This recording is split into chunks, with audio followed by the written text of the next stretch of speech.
आज हम real number पर बेस्ड क्लास 10th लेवल के बहुत ही इंपॉर्टेंट क्वेश्चंस के साथ डिस्कशन करने जा रहे हैं। चलिए, फर्स्ट क्वेश्चन है आपका, find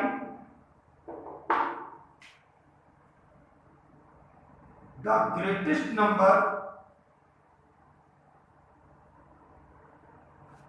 of 6 digit which is exactly divisible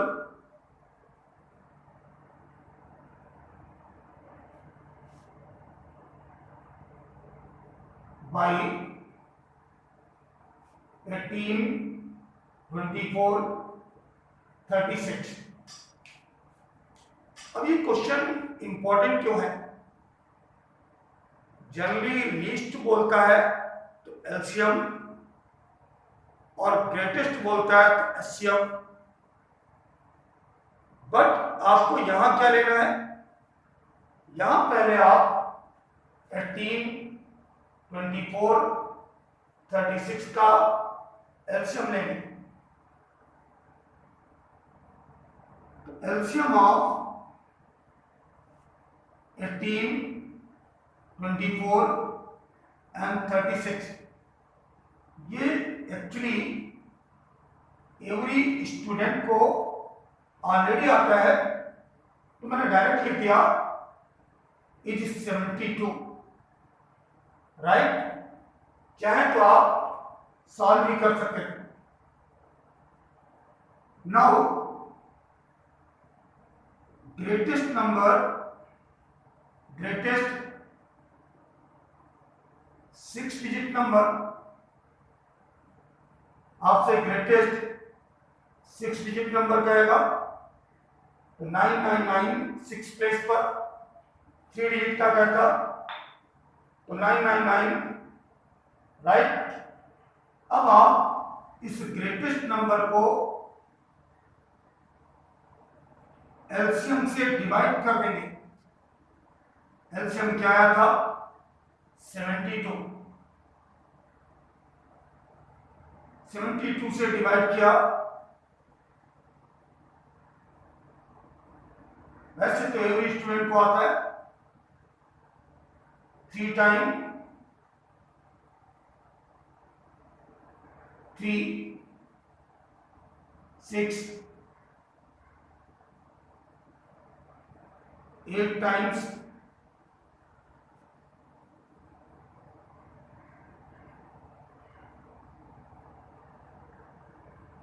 3, 6,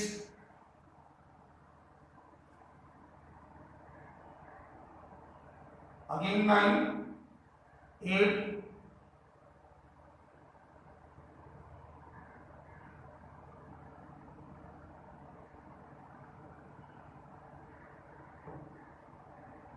again 8,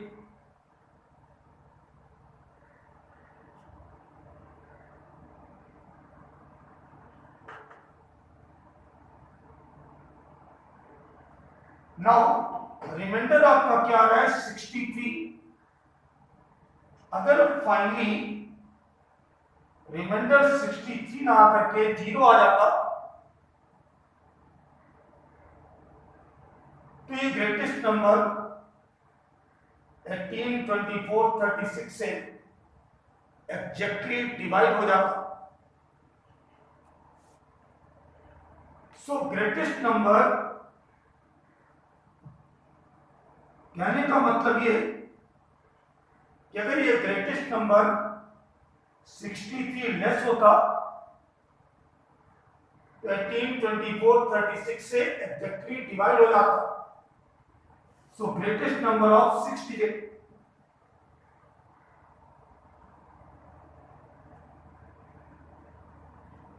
divisible by 18, 24, 36 है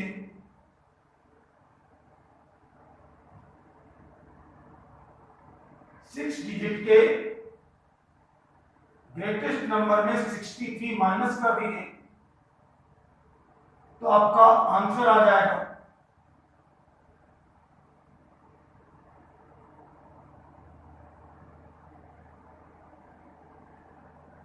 ये ग्रेटेस्ट नंबर आया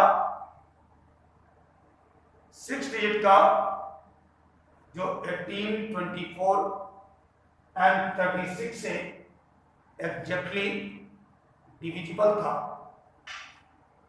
आप क्वेश्चन को नोट कर सकते हैं। साथ ही साथ अगर कहीं प्रॉब्लम है तो मेरी प्रीवियस क्लास आप YouTube पर देख सकते हैं हेल्प के लिए। देन एक बहुत ही इंपॉर्टेंट क्वेश्चन को अब डिस्कशन करने जा रहे हैं। जनरली बड़ा मुश्किल से वो क्वेश्चन बच्चों को समझ में आता है, और ये बोर्ड एग्जाम का बहुत ही इंपॉर्टेंट क्वेश्चन है। क्वेश्चन है आपका, find the HCF of 81 and 237, then express it as a linear combination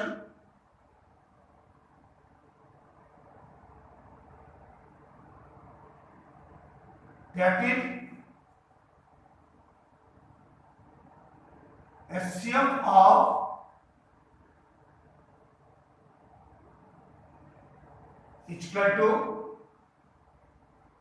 81x plus 237y, find x and y। बहुत ही इंपॉर्टेंट क्वेश्चन है ये। तो आप 81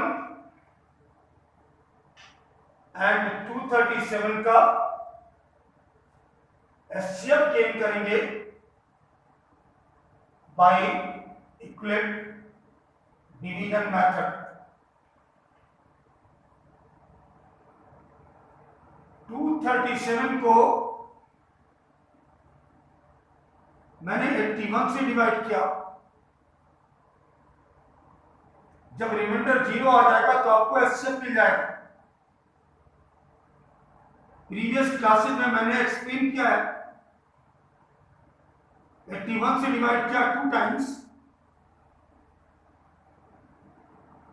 रिमाइंडर आया 75। प्रीवियस डिवाइजर को 75 से डिवाइड किया, रिमाइंडर आया 6। प्रीवियस डिवाइजर 75 को 6 से डिवाइड किया, क्वेश्चन 12 और रिमाइंडर आया 3। देन 6 को डिवाइड किया, एग्जैक्टली डिवाइड कर दिया, that is HCF of 81 and 237 is 3। Clear? इस कंप्लीट प्रोसेस को मैं ऐसे एक्सप्लेन कर सकता था।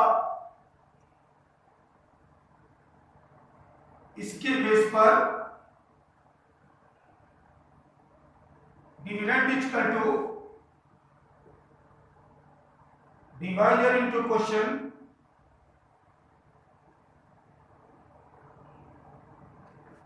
Plus reminder. रिमाइंडर 0 आने पर आपको HCF मिल जाता है, और ये मैं पिछली क्लासेस में एक्सप्लेन कर चुका हूं। 237 में be written as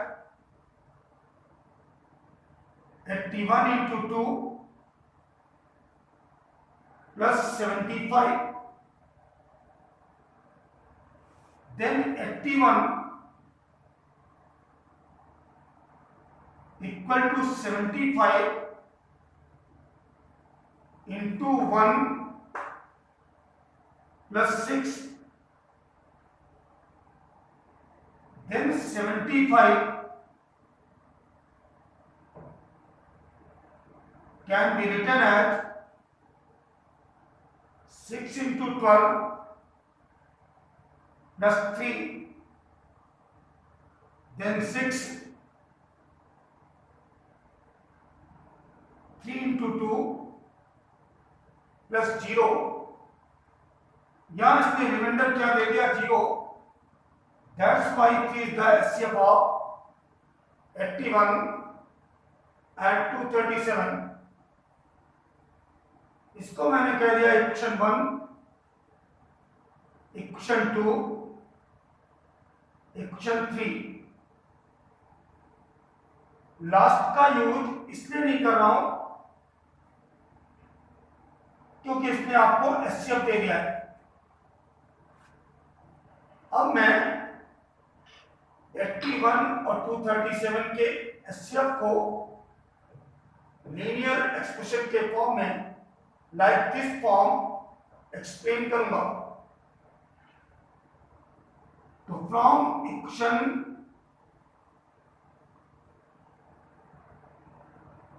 3 75 6 into 12 plus 3 था। This implies 3 equal to 75 6 into 12 left आ गया।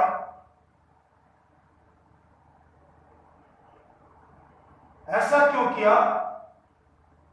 क्योंकि 3 एचसीएफ था और एचसीएफ को ही एक्सप्रेस करना है। दिस इंप्लाइज, देन देखिए बेटा इक्वेशन 2 से आप 6 की वैल्यू गेन करेंगे तो 75 6 की प्लेस पर देखिए क्या कर सकते हैं।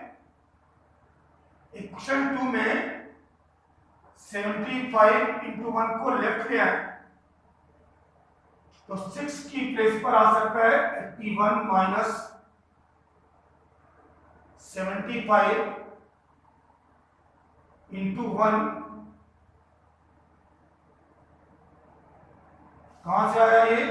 From equation 2। Clear? So 3 75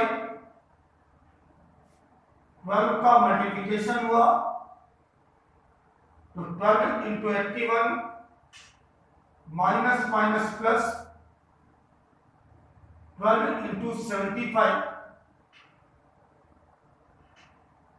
so 3 these two को ऐड करके रख दिया 13 into 75 minus 12 into 81। Next step,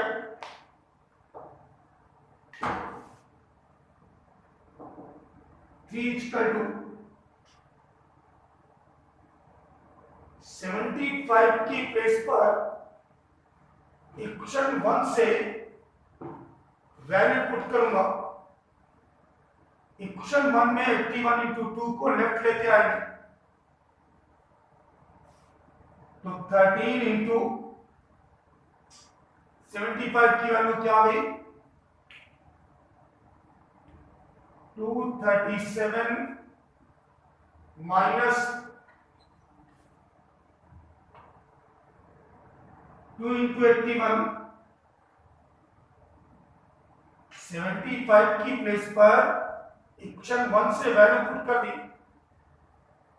right. Minus में क्या है आपका 12 into 81 और ये आया कहां से? From equation 1। 3 equal to 13 into 237 minus 13 का 2 से मल्टीप्लिकेशन हुआ 26 into 81 minus 12 into 81 3 equal to 13 into 237 minus का 26 इंटू 81 और माइनस का 12 इंटू 81 माइनस 81 कॉमन ले लिया तो 26 plus 12 that is 3 equal to 13 into 237 minus 26 plus 12 into 81. This implies 3 क्या है आपका HCF of 81 237 इक्वल टू ऐसे फॉर्म में लाना है तो minus 38 into 81 plus 13 into 237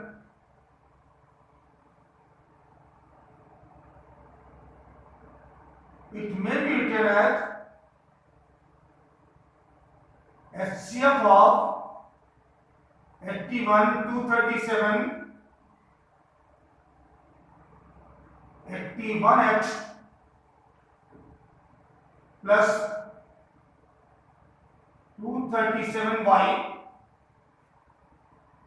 where x is equal to minus 38 y is equal to 30 one time again आपको explain कर रहा हूं आपको एचसीएफ गेन करना था 81 और 237 का तो इसमें नो प्रॉब्लम एचसीएफ आ गया 3 देन इस कंप्लीट डिवीजन प्रोसेस को मैंने डिवीजन एल्गोरिथम के टर्म में नोट कर दिया इक्वेशन 1 इक्वेशन 2 इक्वेशन 3 बेगनिंग कहां से की इक्वेशन 3 से हेल्प ली 6 इंटू 12 को लेफ्ट लेके आया तो 3 इक्वल टू आ गया सवाल उठता है कि मैंने 3 इक्वल टू क्यों किया क्योंकि मुझे एचसीएफ दिखाना था ये आ गया 75 माइनस 6 इंटू 12 आप लोगों के दिमाग में ये आ सकता है कि सर तो 75 की वैल्यू 75 की भी वैल्यू इक्वेशन 2 से पुट कर सकते थे और 6 की भी तो 6 की क्यों लिया एक्चुअली में आप इक्वेशन 1 पर नजर डालेंगे तो वहां 6 प्रेजेंट नहीं है जबकि 75 प्रेजेंट है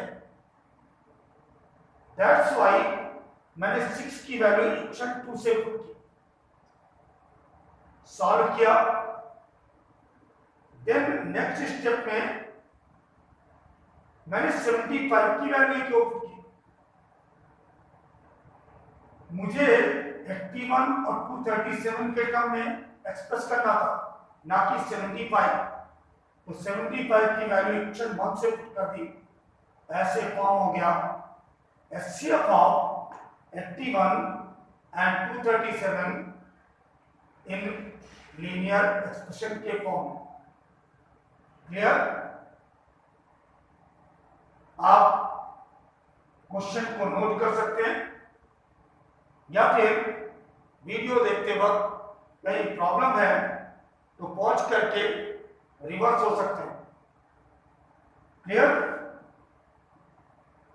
साथ ही साथ मैं कहूंगा कि जो मैंने पिछली 4 और 5 क्लासेज रियल नंबर पर अपलोड किए हैं उनको भी आप जरूर देखें, वो आपकी हेल्प करेंगे। वन मोर इंपॉर्टेंट क्वेश्चन के साथ, सपोज कर लें क्वेश्चन ये है, 3 bells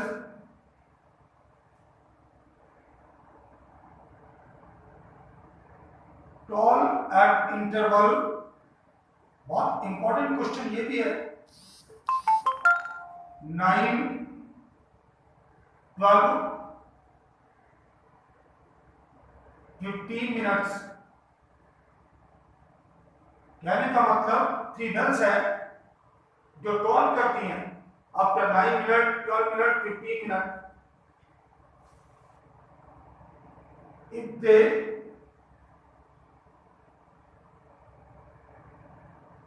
toll together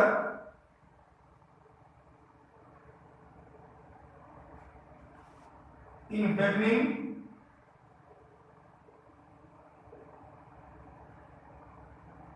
then after what time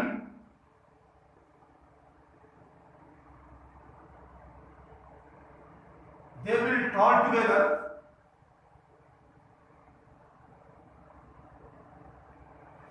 कहने का मतलब यह है कि 3 bells हैं,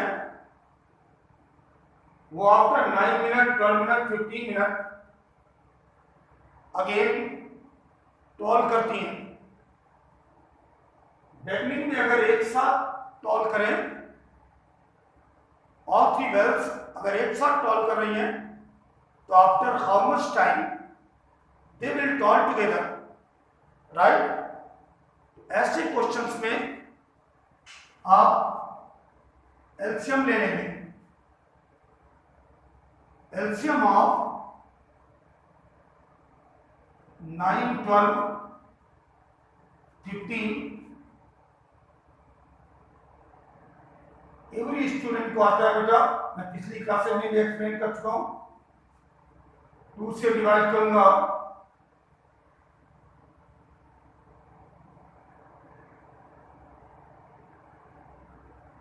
3 से डिवाइड किया,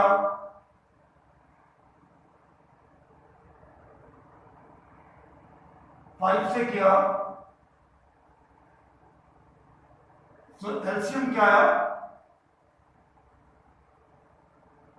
2 into 2 into 3 into 3 into 5, 5 3 या 15, 45, 90, 180। That is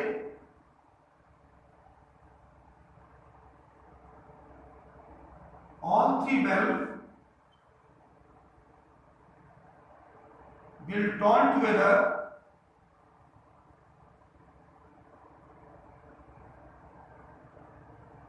after 180 minutes। First bell 20th time, second bell 15th time and third bell 12th time toll करेंगी। बट सभी चूंकि 180 को एग्जैक्टली डिवाइड कर रही थी, तो after 180 minute they will toll together. Clear? बहुत ही इंपॉर्टेंट क्वेश्चन था। वन मोर क्वेश्चन डिस्कस करते। समटाइम ऐसा क्वेश्चन आता है,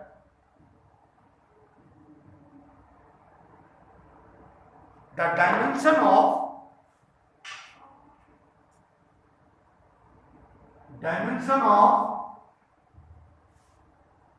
a room,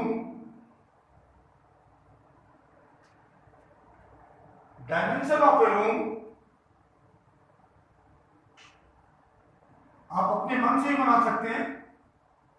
8 metre 50 centimetre, 6 metre 25 centimetre, 4 metre 75 centimetre. Find the length of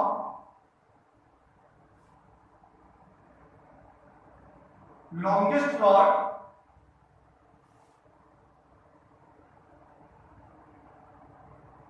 that can measure dimension of room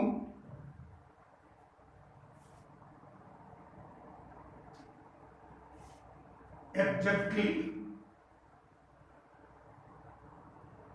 तो dimension of room क्या दिया हुआ है? लेंथ दी हुई है 8 मीटर 50 सेंटीमीटर। अगर ओनली सेंटीमीटर में करें, 1 मीटर की प्लेस पर 800 प्लस 50 सेंटीमीटर यानी 850 सेंटीमीटर। ब्रेथ 6 मीटर 25 सेंटीमीटर, ये हो गया 600 सेंटीमीटर प्लस 25 सेंटीमीटर। सेंटीमीटर में इसलिए कन्वर्ट कर लिया कि अगर मैं सेंटीमीटर को मीटर में करता तो डेसिमल में आ जाता, और देन आपके लिए एचसीएफ लेना या एलसीएम लेना बहुत मुश्किल होता। 4 मीटर 75 सेंटीमीटर, 4 into 100,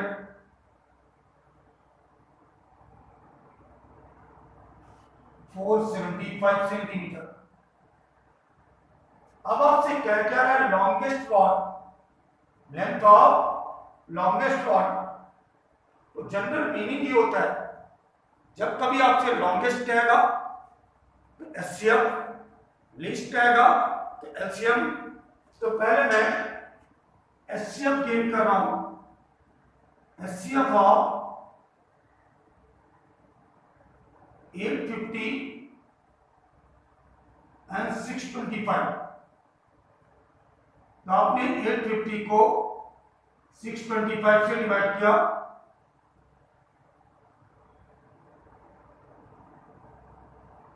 रिमाइंडर आएगा 225।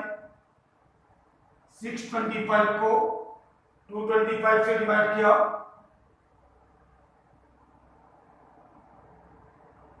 रिमाइंडर आया आपका 175। 175 को 2 से 225 को डिवाइड किया, रिमाइंडर 50। 50 को 175 से डिवाइड किया, रिमाइंडर 25। और जब 25 से डिवाइड किया तो एग्जैक्टली 25 आ गया, यानी रिमाइंडर क्या दे दिया इसने? 0। It means HCF of 850 and 625 is 25। Clear? Means longest और 25 की जो 850 और 625 सेंटीमीटर को तो एग्जैक्टली मीटर कर सकते हैं। Now HCF of 25 and 475 is also 25। या हम ऐसा भी कर सकते थे, अगर ऐसा नहीं कहते तो ऐसा भी कर सकते थे, since 25 also divide 475 exactly, right? So HCF of 850, 625, 475, 825। तो सभी का एचसीएफ क्या है? 25। That is length of longest rod is 25 centimetre. देख रहे हैं, 25 सेंटीमीटर की अगर कोई रॉड हो तो उससे आप एग्जैक्टली लेंथ, ब्रेथ, हाइट सभी को मीटर कर सकते हैं। क्लियर? तो ये थे आपके कुछ इंपॉर्टेंट क्वेश्चन।